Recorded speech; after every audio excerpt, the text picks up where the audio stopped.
কোনো বিশেষ দলের জন্যে যেমন জুলাই সনদ স্বাক্ষর বাকি থাকে নাই, ঠিক তেমনি নির্বাচনও কোনো বিশেষ দলের কারণে বন্ধ থাকবে এটা আমার কাছে মনে হয় না। এনসিপি একটা নতুন রাজনৈতিক দল, নিবন্ধিত হবে, মার্কা হবে, এটা সময় সাপেক্ষ হতে পারে, আর সবারই নিজের নিজের পছন্দ থাকতে পারে।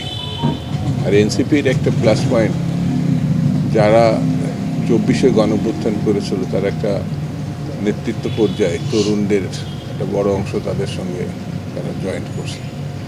তো তাদের আকাঙ্ক্ষার কথা, ইচ্ছার কথা, মানে চাওয়ার কথা তারা বলেছে। নির্বাচন কমিশন এনসিপির প্রাপ্য যেটা দাবি করছে সেই মার্কাটা নাই। 50-60টা মার্কা আছে, তার ভিতরে বেছে নেওয়ার জন্য বলছে। এই ক্ষেত্রে আইন কি বলে, এটা সবচেয়ে বড় কথা। তো যে মার্কা নেই, শুধু একটি পার্টির জন্য সেই মার্কার সংযোজন করতে পারে কিনা, এই জিনিসটা নির্বাচন কমিশনের ভালো বলতে পারে।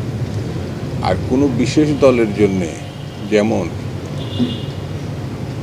জুলাই সনদ স্বাক্ষর বাকি থাকে নাই, ঠিক তেমনি নির্বাচনও কোনো বিশেষ দলের কারণে বন্ধ থাকবে এটা আমার কাছে মনে হয় না। এটা ফয়সালা হয়ে যাবে আলোচনার মধ্যে দিয়ে, কোনো না কোনোভাবে তারাও নির্বাচনে অংশগ্রহণ করবে, এটা আমার কাছে মনে হয়। 4 গুণ শক্তিশালী এনজাইম ও অধিক ফেনা সমৃদ্ধ অরিক সিলভার ওয়াশ মাত্র 70 টাকায়।